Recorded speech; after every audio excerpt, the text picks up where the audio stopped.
Hello and welcome to my channel. I have an abandoned mine set from Terrain Create. It's been sat on my shelf for quite a while, so I thought it's about time I did something with it. This set comes with 28 pieces. You get tracks, cart and other accessories. The first thing I'm going to do is have a play around and see what I can make out of it, as I intend to permanently fix this down to a board so that it can be either used in a game or for diorama. And this is what I ended up with. So I went ahead and cut a piece of PVC board to fit. There are still some empty spaces, so I have a dig through my big spot, see what I can find. So I found this stack of crates and boxes and two small treasure piles. I also have a couple of pieces of leftover tracks, but they're a bit too pristine for me. So I tear them up using some cutters, and now I can make the track at the end look mangled. I'm pretty much happy with this layout. Bear in mind it will fill up once you have figures. So the next step is to prime everything. And the quickest way to do that with all these small parts is with a spray can. I then went ahead and dried some white over everything, as this will help with the tones. Most of the items are either made from wood or metal, so the colour scheme is very basic.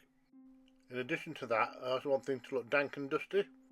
After all, this is an abandoned mine. We also have a couple of crystals growing out of the earth. I painted them black and covered them with a blue shimmer. And finally I dry brush everything with a little bit of white to make it look dusty. And for the base I just paint it black. By dabbing on the paint and make the texture uneven, a bit more natural. Then once it's dry I lay everything out again. Dry fitting is always recommended first, because once you glue something down it's hard to change your mind. Once everything's positioned how I like it, I can firmly commit. And my adhesive of choice is Gorilla Glue Clear. It's strong, it's set very quickly, and you can't really see any overspill. A lot of these tracks are wonky and don't exactly line up, but that's okay, it's supposed to be ancient and unusable anyway. Once that's all secure, I add on some PVA glue in batches so that I can sprinkle on some gravel and stones. I also use a cotton bud to spread the glue around if need be. This process does take a little while, so it's best to get your head down and get through it. I also use the gravel to blend in the stones and the rock, so that way you can't tell where one starts and the other one ends. For a bit of variety, I've scattered some larger rock pieces around, including a pile in the middle. Now it's time to go on the minecarts and pickaxes. There are quite a few gaps to fill in, especially around the edges, so for that I just use some fine sand. Because my gravel is of a light uniform colour, I watered down some black acrylic and gave it an all over wash. This just darkened everything and made it blend in a little bit better. And once it had dried, I called it done.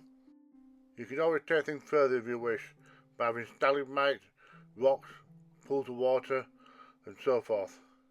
But for me, this is good enough to display a few miniatures on, or have a skirmish game. I do have some other themed mantic sets set on my shelf. Those include Gothic Graveyard and Hospital Ward. I will most likely turn those into a zombie themed diorama.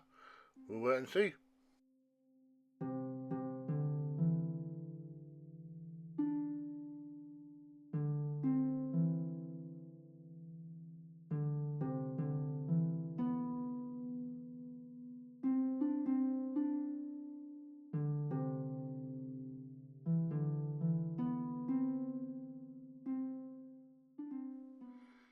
Thank you for watching.